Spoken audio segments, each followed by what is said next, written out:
to embrace the front runner, Donald Trump?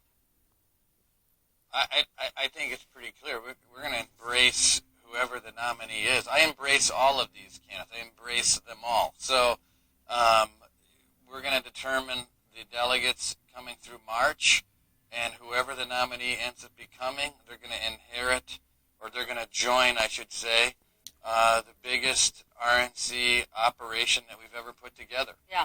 You say but just, let's keep in mind, you asked the question in a way that I think is a little bit, these folks are competing to join us. I mean, that's what's happening, right? So they're competing to join the Republican Party as our nominee, depending on what the delegates decide to do or who wins the requisite amount of delegates. Well, sort of. Whoever They're competing. Joins.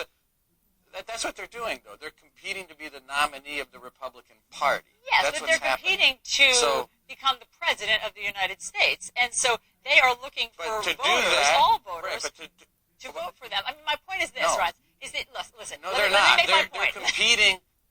Well, I haven't been able to make my point. All right, go ahead. There are two major political parties in America, and each party has a nomination contest, and people are running in that contest to be the nominee of each party.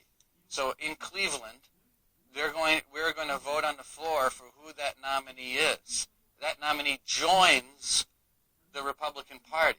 Yeah. That's what's happening. But you're making it sound simpler than in fact it is, because as we have heard time and again over the past few weeks, there is a whole chunk of the Republican establishment that is not embracing Donald Trump. In fact, they're rejecting him. We have heard about all of the big donors, all of the Republican Party elders, all of the people in Congress who are basically saying anyone but Trump. They're flocking to Marco Rubio now in droves, hoping that he can be the anti-Trump candidate. You can't pretend that there's not a large chunk of the Republican Party that doesn't want Donald Trump.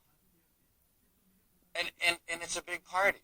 And there are people, some of our major donors, that I saw standing behind Donald Trump yesterday. So, I mean, it's a big party. People are competing.